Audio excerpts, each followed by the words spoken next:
Hello students.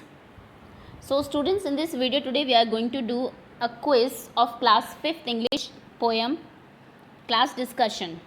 I am sure poem आप सबने पढ़ ली होगी और आपको पता लगा होगा कि how people are of different nature.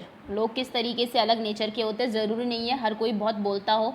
कई बार बच्चे थोड़े से शाई होते हैं बाय नेचर ही. ओके, तो इसका मतलब ये नहीं है कि उनको कोई चीज़ आती नहीं है या फिर उनको कोई प्रॉब्लम है, ऐसा नहीं सोचना है. वो उनका नेचर है. जैसे कई बच्चों का नेचर होता है बहुत ज़्यादा बोलना, कई बच्चों का नेचर होता है बहुत कम बोलना. It's normal. So class discussion poem है आपकी. लेट्स सी कि कितने अच्छे से पोएम आपको समझ में आई है एंड ऑल दीज थिंग्स. इसमें बहुत सारे क्वेश्चंस होंगे आपके related to poem and other things जो आपको एक्सरसाइज में दी हुई है. बिफोर दैट कोई भी बच्चा अगर नया है चैनल पर या फिर किसी ने सब्सक्राइब नहीं किया है चैनल को, तो सबसे पहले तो आप चैनल को सब्सक्राइब कर ले, जिससे कि कोई भी वीडियो आपकी क्लास की आए तो स्किप ना हो. बेल आइकन होगा नीचे, आप उसको भी प्रेस कर दीजिएगा. Okay, so let's begin now. First question is who is the poet of the poem class discussion. Class discussion poem का पोएट कौन है. पोएम जब भी होती है क्वेश्चन आपका पोएट का ज़रूर बनता है. आपके ऑप्शंस हैं ए वुड्सवर्थ, बी रेचल फील्ड, सी Gervais fin. Poem class discussion के पोएट का नाम क्या है. Wordsworth, Rachel field, Gervais fin. Okay, जो भी आपका आंसर है इसका आंसर 1 ABC आप नोट कर लीजिए कहीं पर या फिर वीडियो के नीचे कमेंट सेक्शन में लिख दीजिए. सारे आंसर्स मैं आपको वीडियो के एंड में बताऊंगी कि क्या आंसर्स करेक्ट है आपके. Next question is in the poem Jane is a. आपकी पोएम में जेन कौन है. आपके ऑप्शंस हैं एक बॉय का नाम है, शी इज़ अ गर्ल और अ टीचर. जेन आपकी कौन है कैरेक्टर जो है. एक ही नाम यूज़ हुआ है ना, आपको बाकी टीचर बाकी बच्चों का नाम भी नहीं बताया हुआ. तो जेन किन का नाम है. किसी बॉय का नाम है, गर्ल का नाम है, टीचर का नाम है. Okay, next question is which activity is going on in the class. Class में जो ये पोएम है आपकी, इस टाइम कौन सी एक्टिविटी चल रही थी. आपके ऑप्शन हैं ए डांसिंग, बी ड्राइंग या फिर C discussion. Which activity was going on in the poem. Poem में डांस हो रहा था, ड्राइंग. ओके, तो आई एम श्योर आंसर आपको पता ही होगा but still this is a hint. आप यहाँ से हिंट ले सकते हैं कौन सी एक्टिविटी चल रही थी क्लास में. Next question is how many children are described as quite in the poem. Poem में कितने बच्चों को शांत बताया गया है. आपके ऑप्शन हैं A1 एक बच्चा था जो शांत था, B2 दो स्टूडेंट्स थे या फिर C3. How many children, how many students were quiet in the poem, 1, 2 और 3. Okay, next question is Arpit make faces and teases other. Arpit दूसरों को चिढ़ाता है और फेसेस बनाता है अलग अलग. He is dash. तो अर्पित क्या है. आपके ऑप्शन से ए स्टूडियस पढ़ाकू है, बी नॉटी शैतान है या फिर सी हेल्पफुल. अर्पित अगर कोई भी बच्चा जो फेसेस बनाता है और दूसरों को टीज करता है तो उसे आप क्या कहेंगे. Studious, naughty, helpful, which is not a good thing at all, जो बिल्कुल भी एक अच्छी चीज़ नहीं है. ओके, आंसर कर दिया होगा आई एम श्योर आपने. Next question is Indian council of child welfare started national bravery award in. यह आपको चैप्टर के पोएम के एंड में एक्सरसाइज में दिया हुआ है कि इंडिया की जो नेशनल ब्रेवरी अवार्ड जो स्टार्ट किया था काउंसिल ऑफ चाइल्ड वेलफेयर ने, वो कब शुरू किया था. आपके ऑप्शन हैं ए 1947, बी 1957, सी 1967. ये एक्चुअली जिन बच्चों ने कुछ बहादुरी का काम किया पूरे साल में उनको 26 जनवरी को 26 जनवरी रिपब्लिक डे पर रेड फोर्ट पर जो प्राइम मिनिस्टर है वो उनको अवार्ड देते हैं, सम्मानित करते हैं. तो ये कब स्टार्ट हुआ था. 1947, 1957 और 1967. आई एम श्योर आपने देखा भी होगा. कई केवीज़ में तो काफ़ी पोस्टर्स भी लगे होते हैं उन बच्चों को जिनको कि ये अवार्ड मिला है, नेशनल ब्रेवरी अवार्ड मिला है. Okay, next question is brave children are being awarded on. देखिए वही क्वेश्चन आ गया. ब्रेव चिल्ड्रन जो है उनको किस दिन अवार्ड दिया जाता है. 2 अक्टूबर को, 15 अगस्त और 26 जनवरी. Okay, next question is rhyming word of chatter is. Chatter का राइमिंग वर्ड इनमें से क्या हो सकता है. आपके ऑप्शन हैं A matter, B mother, C rather. Chatter box जिसे आप बोलते हैं, जो बहुत बच्चा बोलता है उसको चैटर बॉक्स कहा जाता है. तो इसका राइमिंग वर्ड क्या होगा. Matter, mother, rather.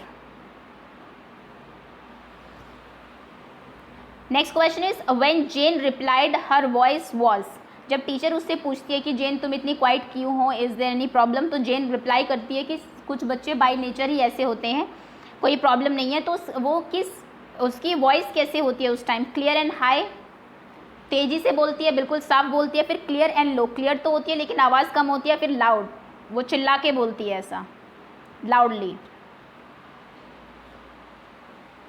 In which voice, in what voice Jane replied to her teacher? Clear and high, clear and low, loud. Next question is, आपको यहाँ पर देखिए 2 एग्जाम्पल्स दिए हुए हैं, इसके बेसिस पे आपको बताना है कि जो रिलेशन बिग का स्मॉल के साथ है, कावर्ड का ब्रेव के साथ है, क्वाइट का किसके साथ होगा। बिग मतलब बड़ा, स्मॉल मतलब छोटा, कावर्ड मतलब डरपोक, ब्रेव मतलब बहादुर, तो क्वाइट का किसके साथ होगा, silent, generous,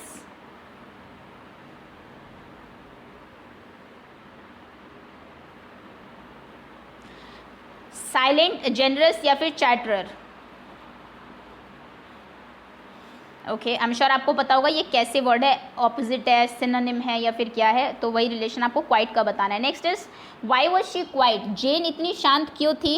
she hated the noise, उसको शोर पसंद नहीं था। She didn't like the activity, उसको जो एक्टिविटी थी क्लास डिस्कशन की वो पसंद नहीं थी। या फिर she was quite by nature, उसका नेचर ही था क्वाइट, शांत रहना। Why was Jane quiet? Because she hated noise, because she didn't like the activity, or because she was quiet by nature. Okay, next question is what do you mean by barely? Barely का क्या मतलब है, आपके option, आपके answer से only just, ये teacher word use करती है जेन को बताते जब वो कि we have heard you barely speaking, हमने तुम्हें बेयरली बोलते हुए सुना। तो बेयरली का मतलब क्या है, only just, talking together in a group on single topic, एक टॉपिक पे सब लोग जब बात करते हैं, फिर क्लियर, एक टॉपिक पे जब सब लोग बात करते हैं तो उसे हम क्या कहते हैं, इसको हम बोलते हैं डिस्कस करना, डिस्कशन। आपकी एनसीईआरटी में ये पीछे वर्ड मीनिंग दिए हुए हैं, वहाँ पे आपको बेयरली का मतलब भी दिया हुआ है।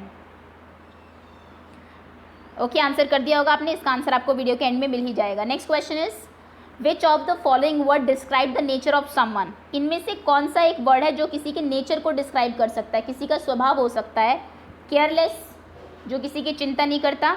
चीयरफुल, हमेशा खुश रहने वाला। नॉटी, शरारती, या फिर ऑल ऑफ दीज, सभी नेचर हो सकते हैं बच्चों के, कोई केयरलेस भी हो सकता है, चीयरफुल भी हो सकता है, नॉटी भी हो सकता है। Which of the following is describe, can be described as someone's nature. Okay. Next question is give a word for the following sentence. Joy always teases everyone. Joy हमेशा सबको टीज करता है, तो इसके लिए आप क्या वर्ड यूज़ करेंगे, ये आई थिंक पहले भी बताया जा चुका है। टीज करना, परेशान करना, किसी को सताना। हेल्पफुल, क्वाइट, नॉटी, तो आप जॉय को क्या कहेंगे, जॉय हेल्पफुल है, क्वाइट है या फिर नॉटी है। Okay, next question is who awarded the brave children, जो ब्रेव चिल्ड्रन जो होते हैं, बहादुर बच्चे होते हैं, उनको कौन अवार्ड देता है। Prime minister of India, president of India, education minister of India. तो आई एम श्योर इंडिया में अभी कौन है प्रेजेंट, हमारे प्राइम मिनिस्टर नरेंद्र मोदी, सबको पता होगा। प्रेसिडेंट कोविंद, हाँ, रामनाथ कोविंद, और education minister Javadekar. Okay, answer I am sure आपने कर दिया होगा। ब्रेव चिल्ड्रन जो होते हैं, बहादुर बच्चों को 26 जनवरी को अवार्ड दिया जाता है रेड फोर्ट पर। कौन देता है ये आपने यहाँ पर बता दिया होगा। देखिए, ये वो पर्सन है जो कि 2020 में जिन्होंने अवार्ड दिया था ब्रेव बच्चों को। आई एम श्योर इनको आप पहचानते होंगे। ये कौन है ये भी आपको पता होगा, प्राइम मिनिस्टर, प्रेसिडेंट है या फिर एजुकेशन मिनिस्टर है। Okay,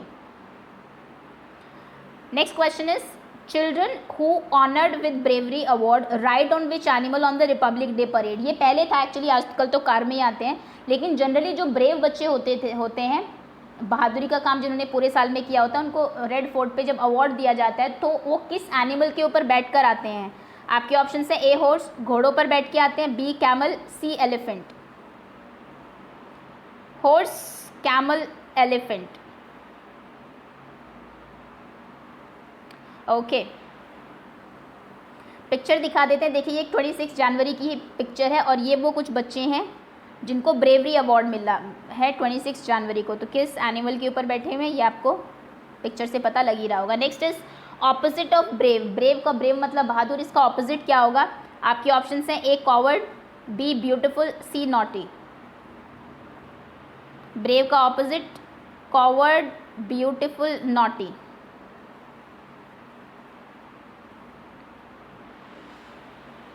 next is choose the correct statement for those children who are awarded for the bravery award.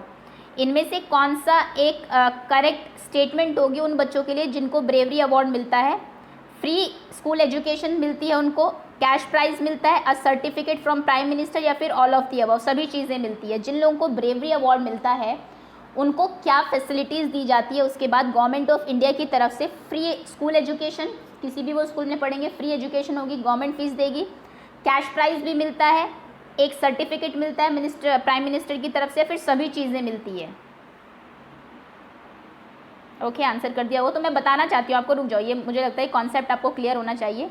जो ब्रेवरी अवार्ड जिन बच्चों को मिलता है उनको ये सभी चीज़ें मिलती है। स्कूल एजुकेशन भी फ्री हो जाती है उनकी, कैश प्राइज भी मिलता है और एक सर्टिफिकेट भी मिलता है प्राइम मिनिस्टर ऑफ इंडिया की तरफ से। Next is identify the pronoun. इसमें प्रोनाउन को आइडेंटिफाई करिए, कौन है? John logy beard was born in 13 August 1888 who invented first television। तो जॉन लॉगी बियर्ड जो थे ये 13 अगस्त 1888 को बॉर्न हुए और इन्होंने जिन्होंने की पहला टेलीविज़न इन्वेंट किया था। जीके के लिए भी बढ़िया क्वेश्चन है ये, आपका एक क्वेश्चन यहाँ से प्रिपेयर हो जाता है। पिक्चर भी आपको दी हुई है इनकी, इन्होंने फर्स्ट टीवी बनाया था। तो इसमें आपको बताना है, खैर अभी तो हम इंग्लिश कर रहे हैं, तो इसमें आप बताइए कि प्रोनाउन क्या है। आपके ऑप्शन से television, first, who. Okay, answer कर दिया होगा आपने। ये देखिए फर्स्ट टीवी कुछ इस तरीके का दिखता था, लिखा भी हुआ है the bed television. Next is choose the correct spelling. Correct spelling कौन सी होगी डिस्कशन की? DISCUSEN, DISCUSSION, DESCUSSION। Discussion easy है, डिस्कशन तो फर्स्ट चैप्टर में ही है आपके। अब आंसर्स क्रॉस चेक कर लीजिए जितने भी आंसर्स आपने दिए। फर्स्ट का आंसर है C, second B, third C, fourth A, fifth B, sixth B, seventh C, eighth A, ninth B, tenth C. 11th question का आंसर है C, 12th A, 13th D, 14th C, 15th A, 16th C, 17th A, 18th D, 19th C, 20th B. तो जितने भी possible question answer थे सभी हम लोग इसमें कर चुके हैं। आई होप वीडियो आपको पसंद आई होगी। लाइक बटन प्रेस कर दीजिए उसके लिए। जितने भी आपके मार्क्स हैं कमेंट सेक्शन में अपने नाम के साथ लिख दीजिए। That's all, thank you so much for watching.